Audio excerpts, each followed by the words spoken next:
चर्चेमध्ये सहभागी होण्यासाठी उभा आहे।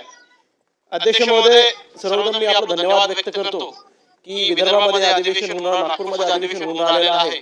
माझ्या आधी जे काही वक्ते संजू भाऊ असतील, अतुल दादा असतील, प्रवीण दादांचं मी ऐकत होतो, रवी दादांचं नक्की बसून ऐकेल, तुमचं ऐकण्यासाठी जाणार नाही आवर्जून तुम्हाला सांगतो। पण नक्कीच या सगळ्या मंडळीची भाषणं ऐकताना आपसुकच एक विदर्भातील महाराष्ट्रातील एक तरुण प्रतिनिधी म्हणून एक विचार मनात आला की इतक्या जर सगळ्या गोष्टी चांगल्या आहेत तर आपल्या सोमवार दिवसापासून तर आज शनिवारी आपण आहोत, वेगवेगळे जे मोर्चे आपल्या या विधान भवनावर आले असतील, या आपल्या अधिवेशनाच्या निमित्ताने आले असतील, तर यांचे प्रश्न का सुटले नाहीत? आणि प्रश्न अध्यक्ष महोदय कोणते? यांनी इलेक्शनच्या आधी कबूल केलेल्या गोष्टी त्या, हे नवीन निर्माण झालेल्या गोष्टी नाहीयेत।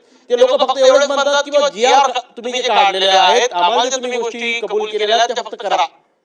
आज आपण बघितलेलं की आपल्या महाराष्ट्रात तरुण रस्त्यावर आलेला आहे, त्यांना 11 महिने 6 महिने 11 महिन्यापर्यंत आपण घेऊन गेलो, त्यांना निवडणुकीच्या आधी लाडका भाऊ म्हणून आपण संबोधलं, कारण की लाडक्या बहिणींसाठी योजना आणि लाडका भाऊ म्हणून आपण त्यांना लाडाने म्हणतो। आज ते सगळे रस्त्यावर आहेत, काही लोक तर पोलीस स्टेशन म्हणतात। आमची विनंती आपल्या माध्यमातून शासनाला आहे की ते बिचारे आपला हक्क मागतात, त्यांच्यावर या वयात गुन्हे दाखल झाले पाहिजे नाहीत, त्यांचं ऐकून घ्या। भविष्य आपल्या राज्याचं आहे, आपल्याला मदत करणारे ते युवक आहेत, युवक युवती जे काही असतील ते, त्यांचं जर आपण ऐकून घेतलं तर नक्कीच त्यांना सुद्धा न्याय मिळेल, आपल्याला सुद्धा न्याय देण्याचा आनंद वाटेल। या मागच्या 7-8 दिवसात जेवढे मोर्चे अध्यक्ष महोदय आपल्या या